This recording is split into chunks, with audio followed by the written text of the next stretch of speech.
Pemirsa, sebuah minibus tertabrak kereta api kargo di perlintasan sebidang di Tulungagung, Jawa Timur. Minibus ringsek terseret hingga 50 meter, sedangkan pengemudi tewas di lokasi kejadian.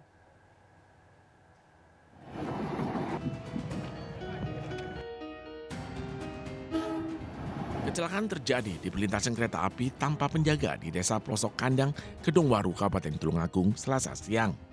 Korban diduga tidak memperhatikan kondisi sekitar sehingga tidak menyadari ada kereta api yang akan melintas. Akibatnya minibus tertabrak dan terseret kereta api sejauh 50 meter. Pengemudi minibus tewas di lokasi. Hendak semuanya berang ke utara. Jadi seperti itu. Jadi untuk kondisi korban meninggal. Berapa orang? Untuk korban 1 orang, pengemudinya aja. Sementara itu, Dinas Perhubungan mengaku palang pintu perlintasan yang terpasang di lokasi belum dioperasikan. Masih baru selesai. Selama tidak beroperasi. Ini belum dijaga. Memang rencana awalnya kapan Pak operasionalnya? Rencana awal bulan ini. Aksi DPL 243 merupakan perlintasan sebidang yang tidak terjaga. Akibat dari kecelakaan tersebut, kereta api Parsel mengalami keterlambatan sebanyak 49 menit dikarenakan harus melakukan perbaikan pada lokomotif yang digunakannya. Akibat kecelakaan ini, 2 perjalanan kereta api mengalami keterlambatan. Dari Tulungagung, Jawa Timur, Anang Agus Faisal melaporkan. Pelatih renang yang menganiaya rekannya di Asahan, Sumatera Utara akhirnya ditangkap polisi. Pelaku mengaku menendang korban hingga jatuh pingsan karena emosi.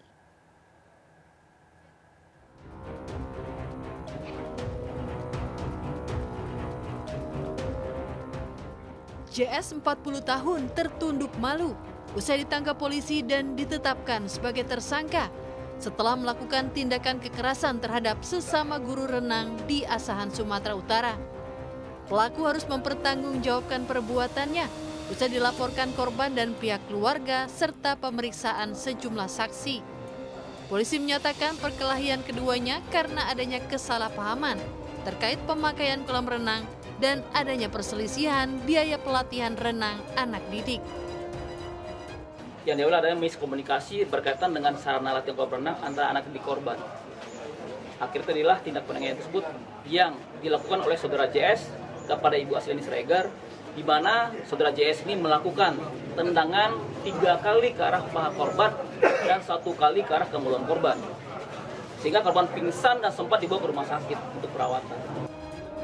Di hadapan polisi, pelaku mengakui kesalahannya karena emosi sesaat. Saya mengetahui Ibu Aslani membuat peraturan 2 gaya 500, sementara saya 1 gaya 500. Komunikasi sama ibu itu bersama suaminya, saya minta komunikasi dan meminta bagi waktu, di situ ibu itu tidak mau. Emosi sesaat, saya minta maaf. Perempuan adalah mama saya, dan perempuan adalah istri saya, dan perempuan adalah saudara saya. Ini yang bisa saya bilang, semoga ibu bapak yang melihat ini boleh memberikan doa bagi kami supaya kami boleh berdamai. Sebelumnya si pelaku terekam kamera saat menganiaya guru renang perempuan di area kolam renang di Kisaran Asahan.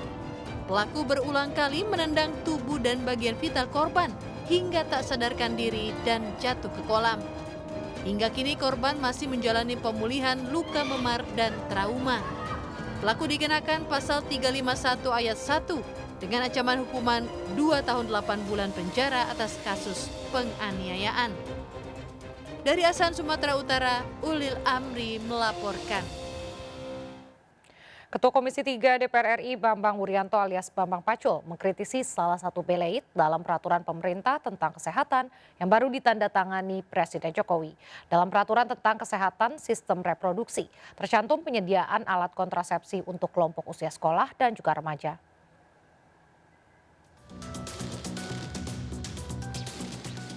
Peraturan pemerintah nomor 28 tahun 2024 tentang kesehatan yang baru ditandatangani Presiden Jokowi menuai polemik.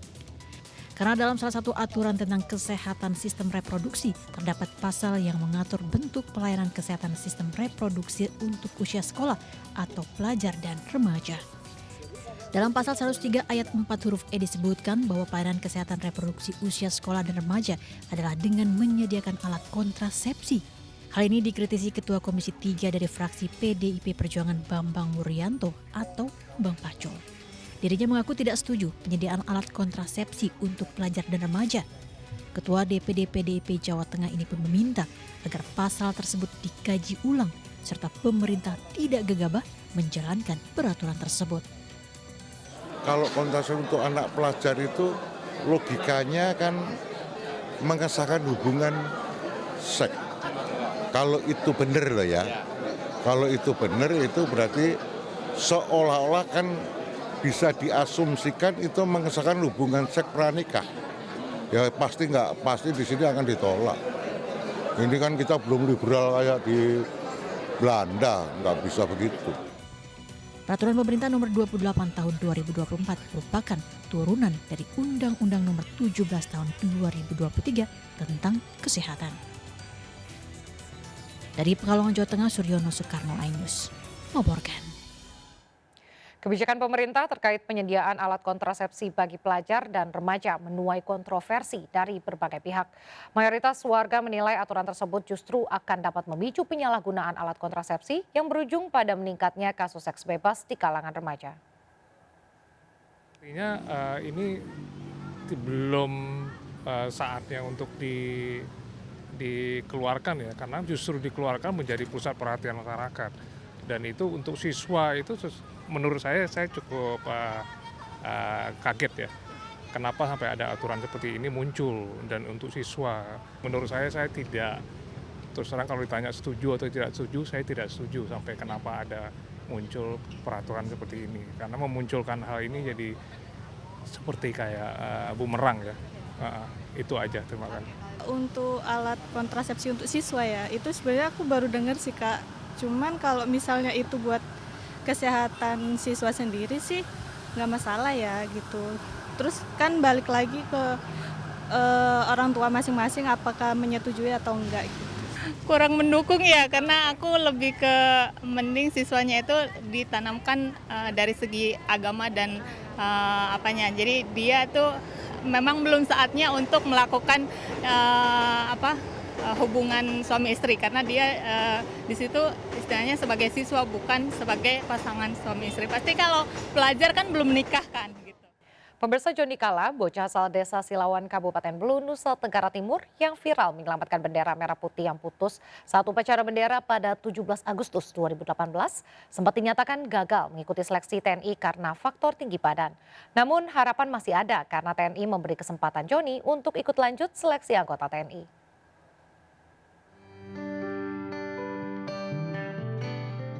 Joni yang saat itu sedang sakit nekat memanjat tiang bendera agar tetap berkibar.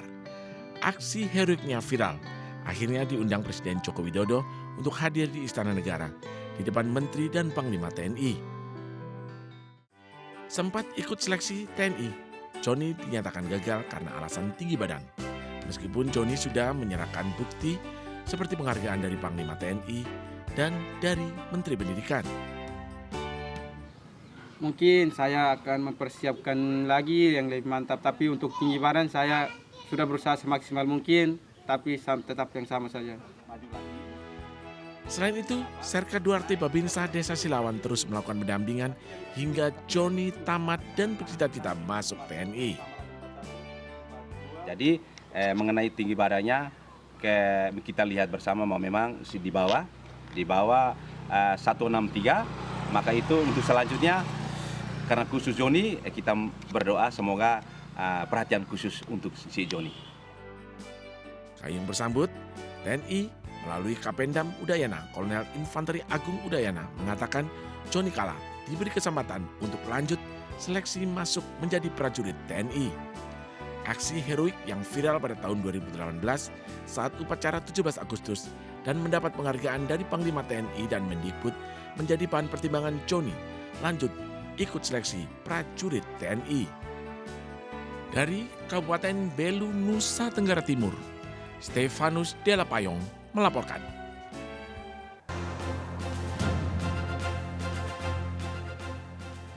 Terima kasih masih bersama kami. Pemirsa, Ketua Umum PSI Kaisang Pangarep siap maju di Pilgub Jakarta. Dalam pertemuannya dengan Caimin, Kaisang mengaku tak takut jika harus melawan Anies Baswedan dan Ridwan Kamil di kontestasi Pilkada mendatang.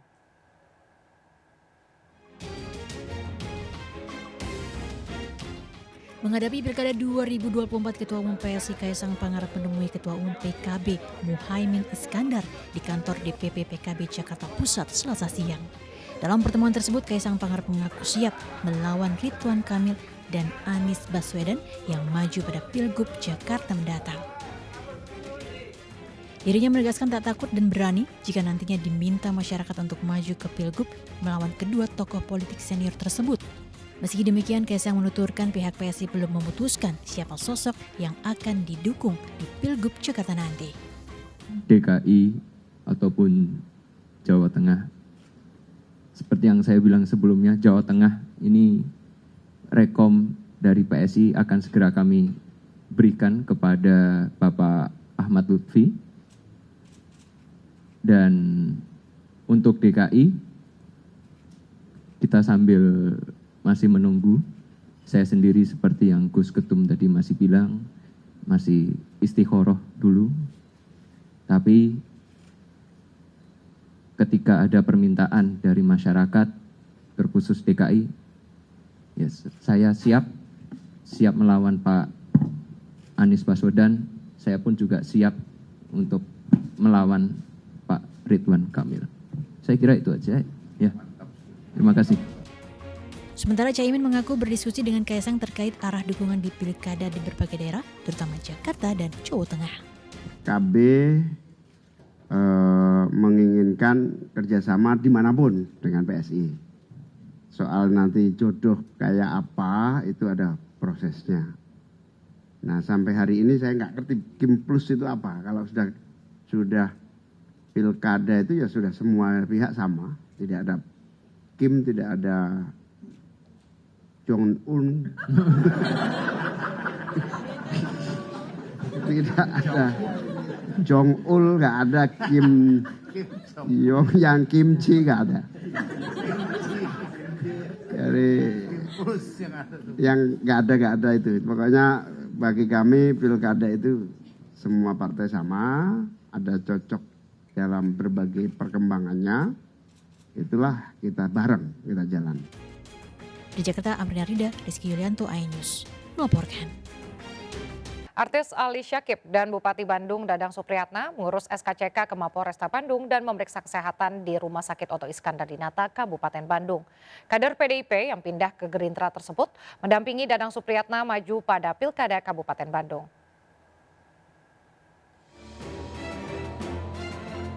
Artis dan pesinetron Ali Syakib dan juga Bupati Bandung Dadang Supriyatna mendatangi Mapolres Bandung dan Rumah Sakit Otista di Soreang, Kabupaten Bandung. Kedatangan mereka juga disambut Kapolresta Bandung, Kombes Pol Kusworo Wibowo, serta Dirut Rumah Sakit Otista Dr. Yani. Kedatangan keduanya untuk mengurus SKCK di Mapolresta Bandung dan juga surat tanda kesehatan dan bebas narkoba dari Rumah Sakit Otista guna pemeriksaan dari BNN Jawa Barat. Surat ini digunakan karena keduanya akan mencalonkan Bupati dan Wakil Bupati Bandung ke KPU Kabupaten Bandung yang pendaftarannya akan mulai dibuka pada 27 Agustus 2024 mendatang. Dan MCO ini tadi dari mulai tes tekanan darah ya, dan alhamdulillah hasilnya 110/74, artinya stabil. Ya, beliau mendadak menemui kami untuk mohon check up rutin aja barangkali untuk mengecek kesehatan secara pribadi. Gitu, itu aja. Jadi ya rutinnya siapapun bisa melakukan seperti itu. Oh gitu. Ya. Norma-norma saja, mungkin dia ingin cek apakah selama ini beliau sehat-sehat saja, tidak ada gangguan ya fisik di dalam seperti jantung dan lain sebagainya lah. Namun pihak kepolisian belum bisa mengeluarkan SKCK Ali Syakib lantaran Ali Syakib berdomisili di Marga Asih, sehingga SKCK harus dikeluarkan dari Polres Cimahi. Dadang Supriyatna dan Ali Syakib telah direkomendasikan DPP PKB, Gerindra, dan DPP Demokrat untuk maju Pilkada Kabupaten Bandung dengan koalisi bersama Nasdem dan PAN. Sementara calon lainnya adalah pasangan Sahrul Gunawan, Gun-Gun Gunawan, yang sudah mendapat rekomendasi dari DPP Golkar dan PKS serta berkoalisi dengan PDIP. Dari Bandung, Jawa Barat, Saufat Endrawan melaporkan. Baliho bergambar Andika Perkasa mulai bermunculan di tepi jalan di Kota Semarang, Jawa Tengah. Nama Andika Perkasa muncul di internal PDIP untuk diusung dalam kontestasi Pilgub Jawa Tengah 2024. Menjelang pemilihan Gubernur Jawa Tengah, baliho bergambar mantan Panglima TNI ini, Andika Perkasa, muncul di tepi jalan di Kota Semarang. Satu di antaranya dipasang di tepi jalan Brigjen Katamso, Kota Semarang yang berjarak kurang lebih 100 meter dari kantor DPD PDI Perjuangan Jawa Tengah. Baliho berukuran 3 x 5 meter tersebut menampilkan foto Andika tanpa ada nama yang tertera, namun hanya tertulis Banteng Perkasa. Meski demikian, bagi masyarakat Semarang, bocah Andika Perkasa sepertinya sudah tidak asing lagi. Saat masih menjadi TNI aktif hingga jabatan terakhir sebagai Panglima TNI, warga Semarang mengenal Andika Perkasa sebagai sosok TNI yang tegas. Warga juga banyak yang mendukung jika Andika Perkasa maju menjadi calon Gubernur Jawa Tengah dalam pilkada mendatang. Yang saya tahu baru Pak Andika Perkasa, kalau nggak salah sama Mas Kaisang. Kalau menurut saya lebih matang ini pengalaman, terus usia, lebih matang Bapak Andika karena Mas Kaisang masih muda. Kalau Pak Andika saya dilihat dari ini kenal sih, kan dulu Panglima TNI ya Mas. Ya. Kalau dari kepemimpinan dia lebih tegas. Semua beliau di Jawa Tengah kemungkinan 50-50 lah. Kalau dari partai pendukungnya apa kan kita juga belum tahu. Sosok Pak Andika, beliau itu dari seorang TNI, kita itu butuh orang yang seperti itu untuk ketegasan, untuk pengamanan supaya tidak dilecehkan dengan masyarakat. Ya kita sangat butuh orang-orang yang dari TNI menjabat sebagai orang nomor 1 di Jateng. Sebelumnya, sejumlah tokoh lain yang akan maju dalam Pilgub sudah terlebih dahulu bersosialisasi dengan memasang baliho ataupun poster. Baliho dan juga poster yang sudah terlebih dulu terpasang di tepi jalan di Kota Semarang.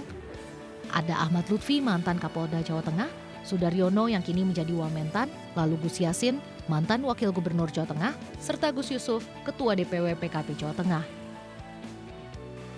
Dari Semarang, Jawa Tengah, Doni Marendra melaporkan. Pemirsa, Presiden RI kelima Megawati Soekarno Putri akhirnya blak-blakan terkait hubungannya dengan Presiden Joko Widodo pasca Pilpres 2024. Mega menampik isu keretakan hubungannya dengan Jokowi dan menegaskan baik-baik saja. Katanya saya tidak ini sama presiden. Lah saya sama presiden ya baik-baik aja. Emangnya kenapa? Hanya karena saya dikatakan, karena saya tidak mau ketika diminta 3 periode, atau karena saya katanya tidak mau perpanjangan. Loh, saya tahu hukum kok, mana yang ahli hukum mengatakan. Itu kan ranahnya namanya konstitusi. Ya saya tidak punya hak loh mengatakan boleh apa tidak. Itu kan mesti majelis permusyawaratan rakyat. Karena apa? Ketika dari yang namanya presiden seumur hidup itu waktu reformasi kan dirubah itu TAP MPR. Saya tanya pada ahli tata negara, apakah MPR yang sekarang disamakan ini TAP-nya itu masih berlaku? Yes. Pemirsa, Indonesia mengirim 29 atlet untuk berkompetisi di 12 cabang olahraga di Olimpiade 2024. Bulu tangkis yang menjadi cabang olahraga andalan untuk mendulang medali di turnamen ini hanya mampu menyumbang 1 medali. Indonesia menurunkan komposisi 9 atlet yang didampingi 6 pelatih. Selengkapnya kita bahas lewat infografis berikut. Indonesia meraih medali pertama di Olimpiade 2024 dari cabang olahraga bulu tangkis. Bulu tangkis memang kerap diandalkan menjadi sumber medali. Namun sayang, dalam Olimpiade 2024 hanya 1 medali yang dihasilkan, yaitu dari nomor tunggal putri Gregoria Mariska yang meraih perunggu.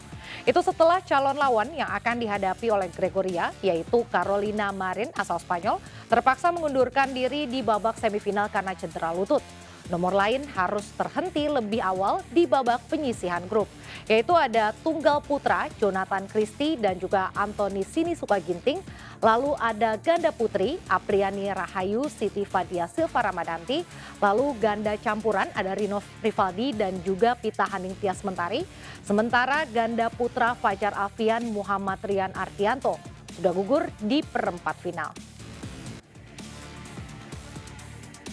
Komite Olimpiade Indonesia atau KOI mencatat Indonesia secara total sudah meraih 37 medali sejak pertama mengikuti Olimpiade di tahun 1952. Bulu tangkis kerap menjadi cabur andalan Indonesia mendulang medali emas.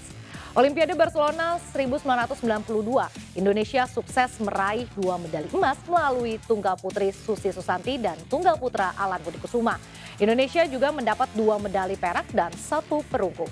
Lalu di Olimpiade Atlanta 1996, Indonesia mendapat 1 medali emas lewat ganda putra Reksi Mainaki, Riki Subagya, 1 medali perak dan juga 2 perunggu. Sementara itu pada Olimpiade Sydney 2000 hingga Olimpiade Tokyo hingga Olimpiade Tokyo 2020, Indonesia cukup konsisten mendapat 1 medali emas. Hanya saja pada Olimpiade London 2012, Indonesia absen mendapat emas, hanya mendapat 2 perak dan juga 1 perunggu. Ketua Umum Persatuan Bulu Tangkis Seluruh Indonesia atau PBSI, Agung Firman Sampurna menyebut, cuaca panas tanpa pendingin udara di arena membuat atlet kepanasan dan juga sulit tampil maksimal. Yang mendapat informasi, arena pertandingan hanya dilengkapi pendingin dari bawah tanpa adanya air conditioner. Jika informasi disampaikan lebih awal, PBSI akan mempersiapkan pendingin udara sendiri seperti yang dilakukan oleh Amerika. Anggota bidang sport scientist tim ad hoc Olimpiade Paris, Basri Yusuf menyebut persiapan mepet dan adanya tekanan di ajang Olimpiade juga menjadi salah satu penyebab kekalahan. Ia menyebut waktu persiapan 4 bulan terlalu singkat untuk bertanding di ajang Olimpiade. Sementara itu, atlet bulu tangkis tunggal putra, yaitu Jonathan Christie, menyebut kegagalannya dikarenakan terlalu bernafsu atau terlalu terburu-buru mengumpulkan angka sehingga tidak bisa memaksimalkan serangan menjadi poin dan juga lawannya memiliki kemampuan bertahan lebih baik. Sedangkan atlet tunggal putra lainnya yaitu Anthony Sinisuka Ginting menyebut penonton juga menjadi salah satu faktor kegagalan. Menurutnya penonton tuan rumah membuat lawannya yaitu Popov tampil lebih bersemangat karena terus memberi dukungan sepanjang pertandingan. Ketua tim ad hoc yang juga Sekjen PBSI Fadil Imran menyatakan PBSI bertanggung jawab atas kegagalan tim badminton menyumbang medali emas. Selanjutnya PBSI akan berdiskusi dan juga melakukan evaluasi secara menyeluruh terhadap hasil yang diraih bulu tangkis di Olimpiade 2024. Kejaksaan Agung RI menetapkan Dono Partowo selaku kuasa KSO PT Waskita Aset sebagai tersangka baru terkait kasus dugaan korupsi tol MBZ. Atas tindakan tersangka DP dan 4 terdakwa lain menyebabkan kerugian negara mencapai 510 miliar rupiah. Berdasarkan fakta yang ditemukan di persidangan, tim penyidik melakukan evaluasi dan selanjutnya dari hasil evaluasi tersebut penyidik melakukan pemanggilan beberapa orang saksi yang pada hari ini ada 3 orang saksi, di mana dari 3 orang saksi tersebut salah satu diantaranya yaitu saudara DP selaku kuasa KSO PT Waskita Aset oleh penyidik dipandang telah terdapat alat bukti yang cukup sehingga yang bersangkutan ditetapkan sebagai tersangka dan untuk kepentingan penyidikan yang bersangkutan selanjutnya dilakukan penahanan di Rutan Salemba Cabang Kejaksaan Agung untuk 20 hari ke depan. Pemerintah memastikan pembahasan lanjutan tentang program makan siang bergizi masih dibahas secara teknis. Menteri Keuangan Sri Mulyani menyebut anggaran makan bergizi gratis mencapai 71 triliun rupiah. Sampai saat ini yang kita sudah mendapatkan arahan dari Presiden saat ini dan Presiden terpilih adalah total anggarannya 71 triliun. Mengenai detailnya nanti adalah Bapak Presiden terpilih terus melakukan persiapan dengan timnya untuk pelaksanaannya, ya. Kebakaran hutan dan lahan mencapai 87 hektar dengan 41 kejadian di Kabupaten Ogan Ilir, Sumatera Selatan. Perwakilan ulama dan warga mendatangi kantor pemerintah daerah membawa petisi berisi penolakan terhadap pabrik miras di kawasan Cikande, Serang, Banten.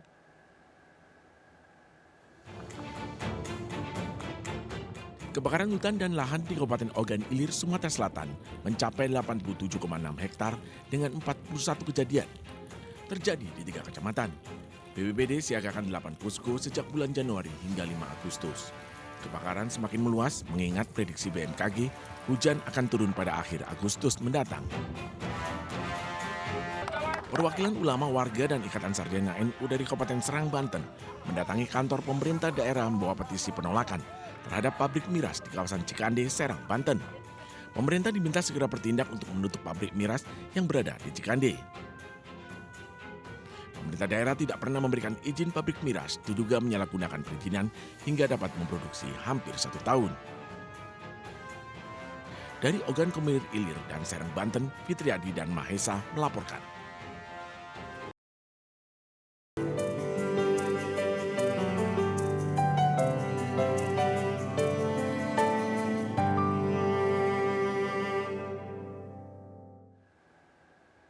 Pemirsa, banyak cara untuk menghabiskan waktu bersantai. Salah satunya dengan menikmati minuman favorit. Matcha atau minuman teh hijau asal Jepang kini banyak digandrungi banyak orang. Tak hanya segar, matcha ternyata punya banyak khasiat yang baik untuk tubuh.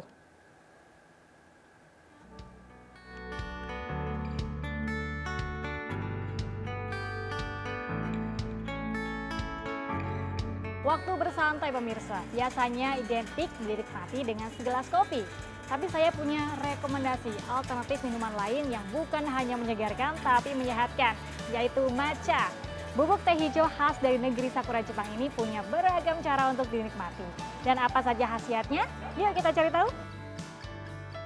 Siapa yang tak kenal matcha? Teh hijau berbentuk bubuk khas Jepang kini tengah digandrungi karena diolah menjadi minuman yang menyegarkan. Warna hijaunya yang khas dan wanginya yang menggoda, membuat penikmatnya ketagihan termasuk saya. Ya, dalam Food and Hospitality Indonesia, saya diperkenalkan banyak varian matcha. Semuanya plant-based, alias berasal dari sumber yang sehat serta bergizi yang difokuskan pada makanan dari tumbuhan atau sumber nabati seperti buah-buahan, kacang-kacangan, hingga sayuran. So dengan ada plant based di dalam tidak ada laktos, so lebih sehat untuk consumers. Plus orang tahu matcha itu bagus sekali untuk healthy for the body ya. In terms of rasa, Indonesian market itu mereka mau lihat hijau, tapi tidak mau ngerasa benar-benar like what you said the umami, which is something people call it the seaweed taste. Di sini saya diberikan kesempatan untuk mengenal lebih dalam soal matcha. Saya juga belajar bagaimana membuat minuman matcha langsung dari seorang barista handal. Mulai dari menuangkan bubuknya ke dalam wadah, menyaringnya hingga halus, hingga mengocoknya sampai berbuih. Dengan alat khusus bernama chasen ini. Ya, popularitas matcha di dunia kuliner sebanding dengan manfaatnya. Meski termasuk minuman kekinian, namun matcha sangat baik untuk tubuh karena memiliki banyak manfaat, di antaranya. Yang pertama, dapat menambah energi. Kedua, meningkatkan fokus dan daya ingat. Selanjutnya dapat menjaga kesehatan hati dan jantung. Dan yang terakhir, dapat menurunkan berat badan. Tak hanya saya, pengunjung juga merasakan sensasi kesegaran matcha. Ya rasanya enak sih, ada pahit-pahitnya kayak originalnya matcha pada umumnya, terus kerasa otentik juga, tapi manisnya juga tetap dapat. Selain diseduh dengan air hangat, matcha bisa dikreasikan menjadi campuran smoothies atau bahkan makanan lainnya. Kalau saya sih pilih yang satu ini, terasa khasnya. Seger banget pemirsa, saya juga udah nyobain beragam varian dari matcha. Ini adalah definisi rasa umami Gurih-gurih, manis alami, ada segar-segar dedaunan, sedikit pahit, creamy, teksturnya lembut tapi tetap enak dan rekomendasi banget buat kalian yang butuh minuman. Bukan cuma menyegarkan tapi juga menyehatkan. Dari Jakarta, Galuh Pandu, Suryali Santoso melaporkan. Penggemar anime segera merapat. Sebuah kedai di Lumajang, Jawa Timur menawarkan pengalaman unik bersantap bersama karakter cosplay anime cantik. Kedai ini menyajikan masakan khas Jepang, ramen, dengan bumbu yang didatangkan langsung dari negara asalnya. Siap ditemani dan disuapi anime cantik kesayangan? Berikut liputannya untuk Anda.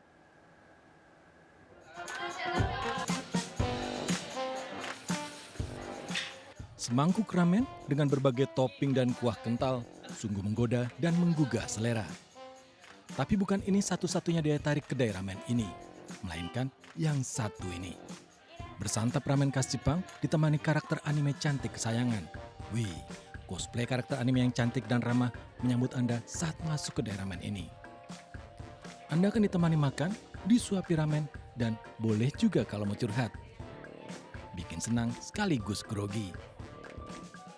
Ya sensasi baru sih Kak, ya seru, pokoknya seru lah ya. Juga agak grogi ya karena baru pertama kali nyobain made ini. Apa aja tadi servisnya? Tadi baru di pat-pat sama Iya, di pat-pat. Gimana Kak di pat-pat itu? Sama pat seperti ini. Sensasinya sangat enak sekali, pelayanannya juga ramah. Servis apa aja? Servis banyak banget. Kayak apa? Disuapi, ya halus-halus pipi juga itu.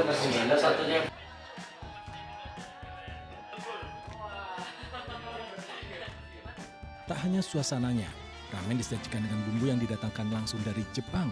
Rasanya sungguh otentik. Beragam topping lezat dapat dipilih seperti chicken chasu, buttercorn, hingga half ajitama egg. Tapi untuk mendapatkan layanan spesial dari karakter anime cantik, Anda harus membayar biaya tambahan. Ada yang mereka hanya spare service yang dilayani untuk ditemani tiktokan, ditemani untuk bermedia sosial, ditemani curhatan itu sekitar 15.000. Kalau special service itu sekitar 20.000. Jadi mereka dengan dapat pelayanan ekstra termasuk ditemani secara ngobrol, secara privat. Unik bukan? Tak heran membeli antre untuk menikmati ramen di kedai yang berada di Jalan Abu Bakar, Lumajang, Jawa Timur ini. Bagaimana para wibu dan otaku? Siap menikmati sensasi makan ramen yang berbeda? Dari Lumajang, Jawa Timur, Yaya Nugroho, iNews melaporkan. Makanan mie merupakan sajian yang populer di masyarakat.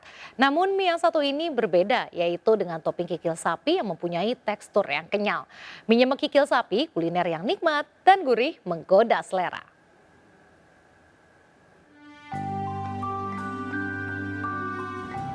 Inilah kuliner mie nyemek kikil kaki sapi. Kuliner terdiri dari mie kuning dipadu dengan kikil sapi. Perpaduan rasa dari mie nyemek dan kikil sangat pas. Mulai dari rasa gurih, pedas, terasa lezat. Kelembutan dari kikil sapi yang kenyal membuat cita rasa mie nyemek berbeda dengan olahan mie yang lainnya. Untuk memasak mie nyemek kikil kaki sapi, pertama, siapkan kikil sapi yang dipotong-potong. Siapkan mie kuning, bumbu rempah yang dihaluskan, daun bawang, bawang goreng, sayur sawi putih dan hijau, irisan wortel, serta bumbu yang lainnya. Setelah selesai ditumis, bumbu dimasukkan ke dalam mie. Setelah beberapa menit, masukkan kikil sapi yang telah dipotong-potong kecil. Saya rasa sangat enak sih, karena kan ini kan ada mie yang biasa mie nyemek itu kan hanya mie dan kuahnya saja. Kalau mie ini kan berbeda dengan yang lainnya karena mie ini kan ada mie kikilnya dan rasanya juga sangat gurih dan menjadikan rasa itu lebih nikmat.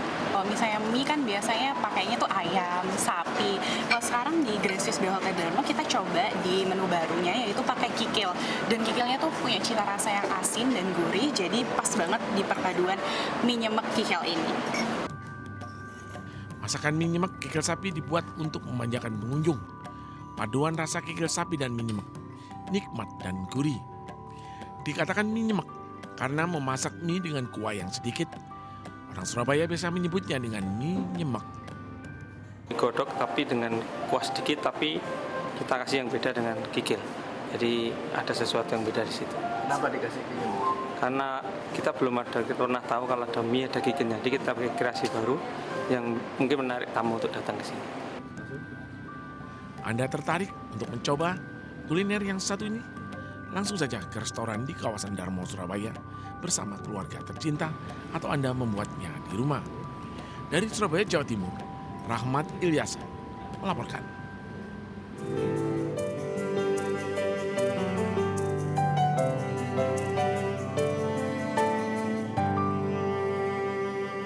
Partai Perindo menyerahkan surat rekomendasi kepada bakal calon kepala daerah dalam Pilkada Serentak 2024. Surat rekomendasi tersebut diserahkan dalam rangkaian kegiatan Mukernas Partai Perindo di Jakarta Concert Hall.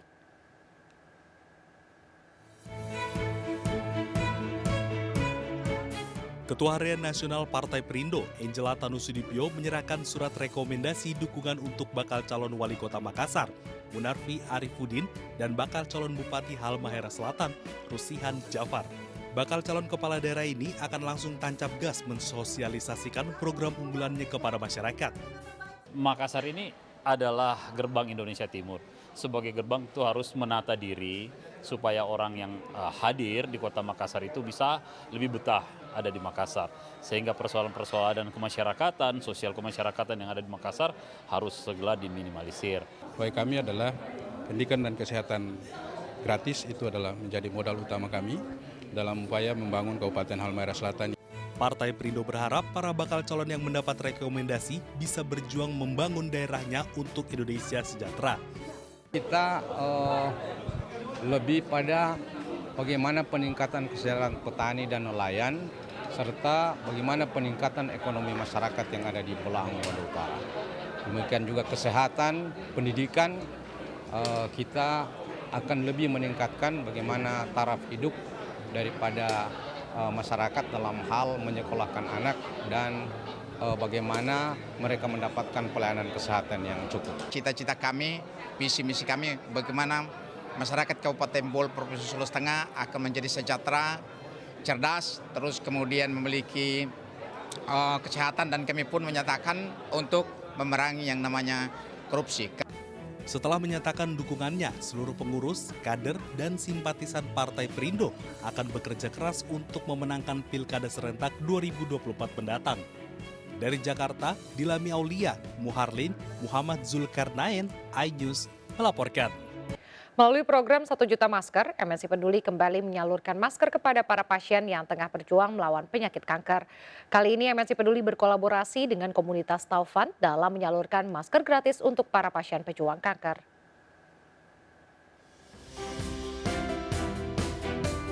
Kedatangan tim MNC Peduli di rumah singgah komunitas Taufan, Menteng, Jakarta Pusat, disambut ceria oleh anak-anak para pejuang kanker. Seolah melupakan sejenak penyakit yang mereka derita, anak-anak ini sangat senang dan gembira bermain dan bernyanyi bersama tim MNC Peduli.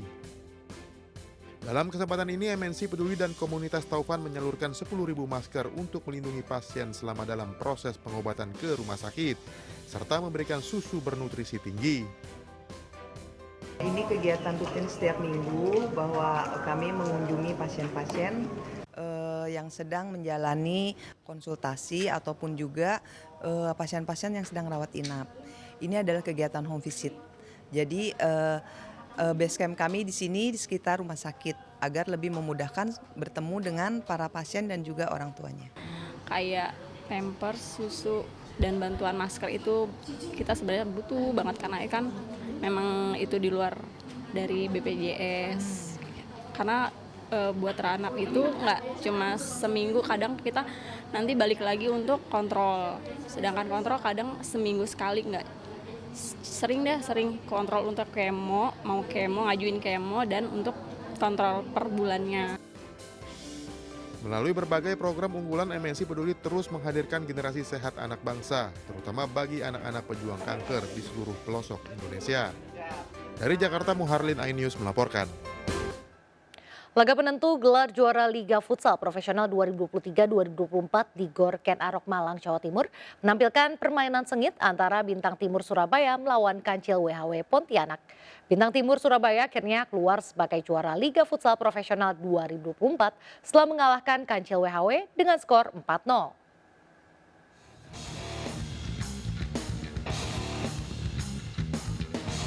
Kinantan FC dan Giga FC mengisi laga pertama di Gor Ken Arok Malang.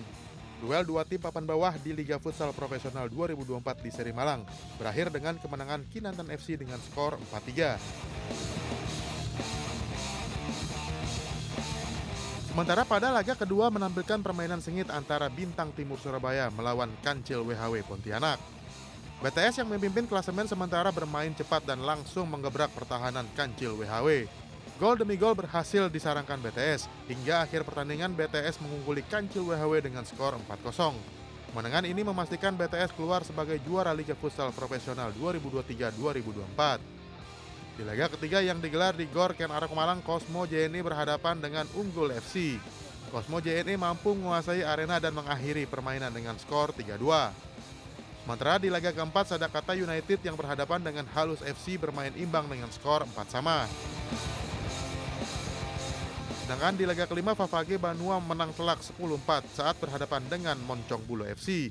Dari Malang, Jawa Timur, Denny Irwansyah, iNews melaporkan. SMA Negeri 12 Surabaya keluar sebagai juara Futsal Series Region Surabaya 2024 di Jawa Pos Arena. Pada laga pamungkas, SMA Negeri 12 mengalahkan SMK Negeri 5 dengan skor 4-1.